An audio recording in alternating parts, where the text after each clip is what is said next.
Shalom Alaikum to all my brothers and sisters in Christ Jesus. Praise the Lord. My dear friends, today we'll talk about very important topic, which is very much needed for this young generation, especially for this generation of youthful life and modernism. And very specially, I want to address to our young people, because we know that youth are the future of tomorrow. So in order to build the future of tomorrow, we need to train the young people.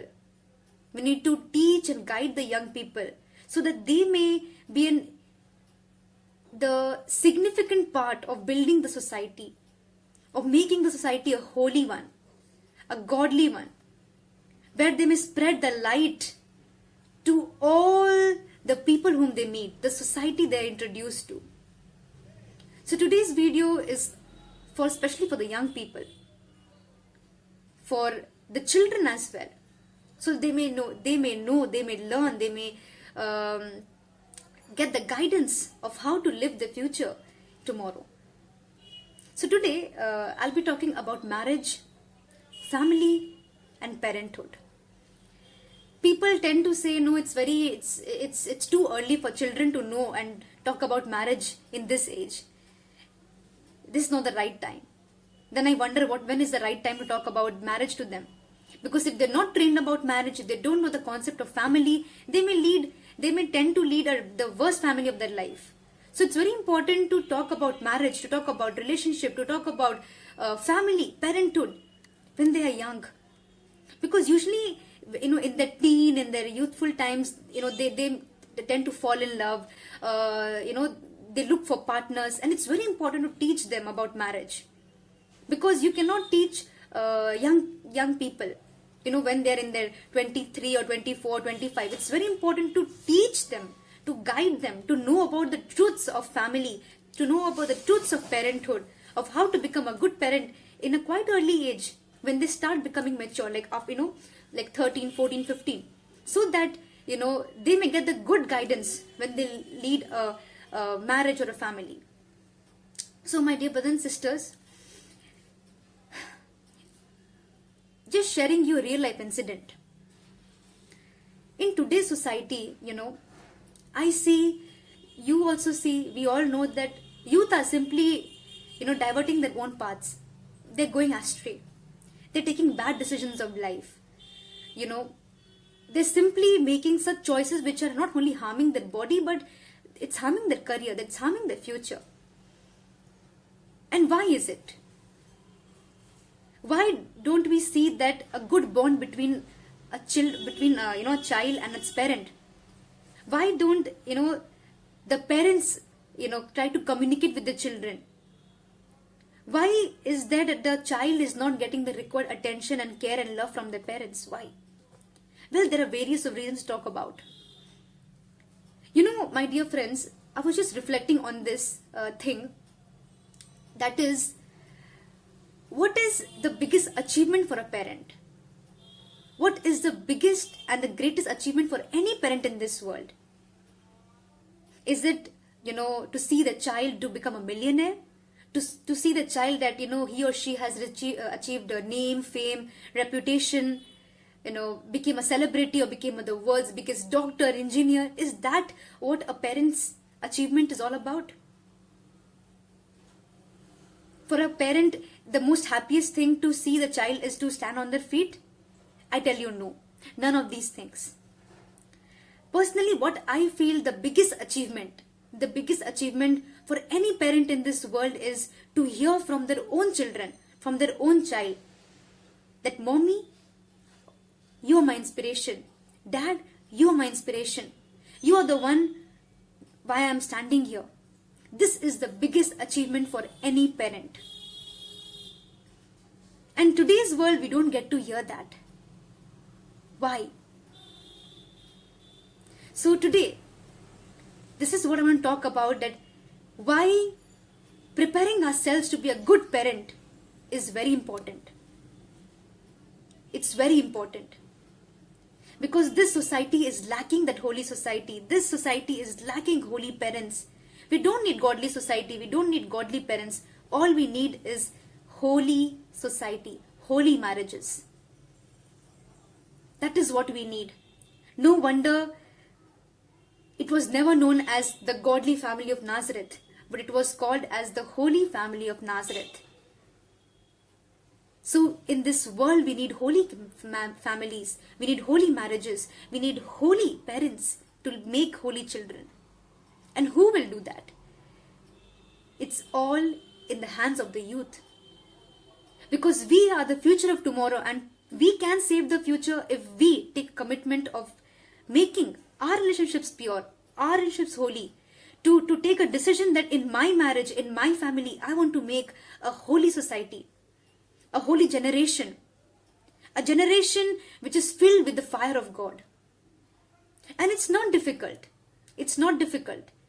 Because Jesus himself has assured us that he'll be there with us in this journey. No wonder he had given his own mother. Because Mother Mary itself is a great example of how she prepared for this call of becoming Jesus' mother at a very early age. Imagine she being in her teen. The angel Gabriel comes and delivers this news that now she'll be conceiving the Son of God.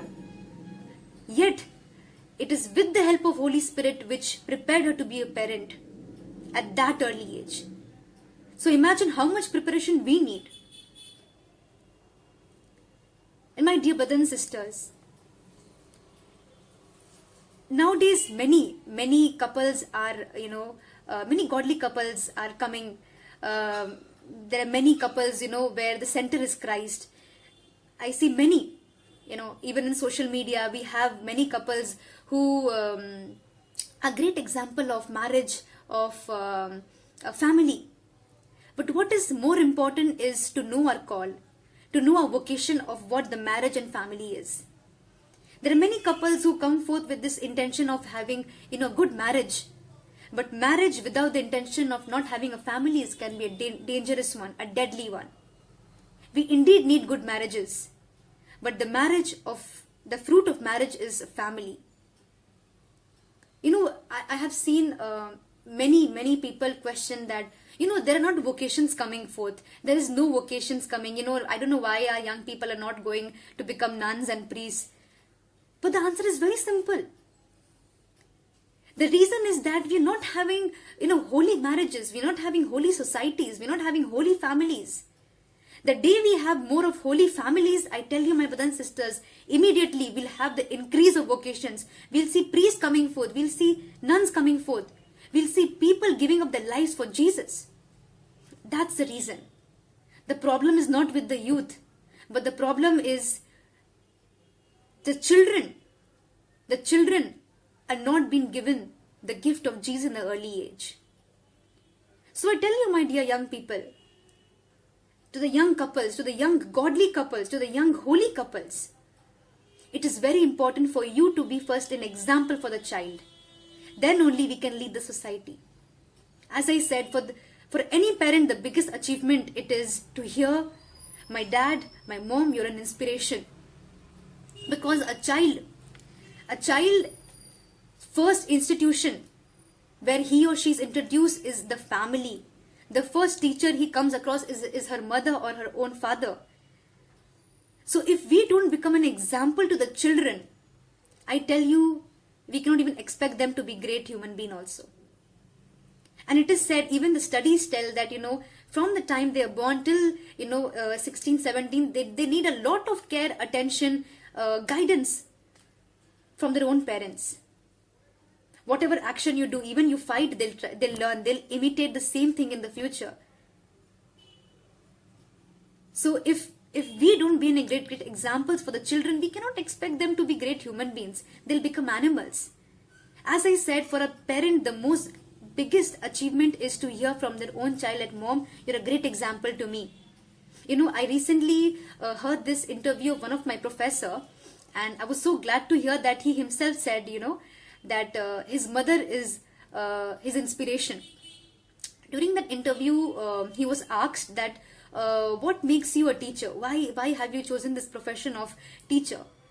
And he told one thing so beautifully, that it is all because of my mother. I have seen her, playing this role of teacher so well.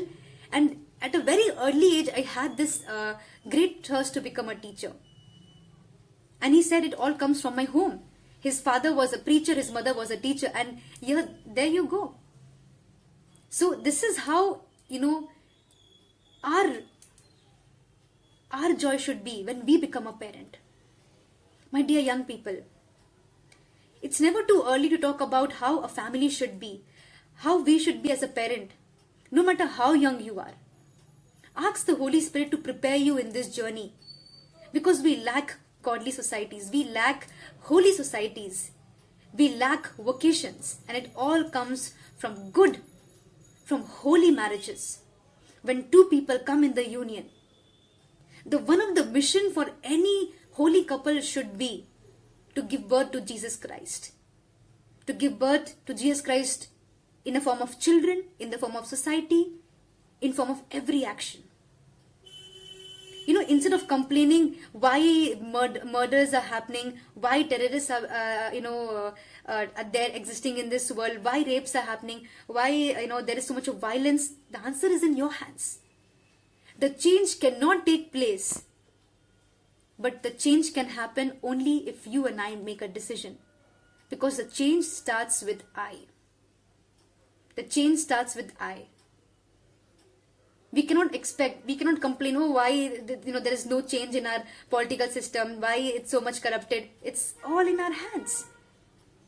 The moment we take a decision of being a woman of God, a man of God, and we incline to the plans of God, we can save the society. It will be challenging, but with the help of Holy Spirit, everything is possible. So my dear brothers and sisters, let us praise God for giving this brief teaching about marriage, about parenthood, about family at a very young age, so that we may become a great examples to those future children, to the society and to the world. Praise God. Hallelujah.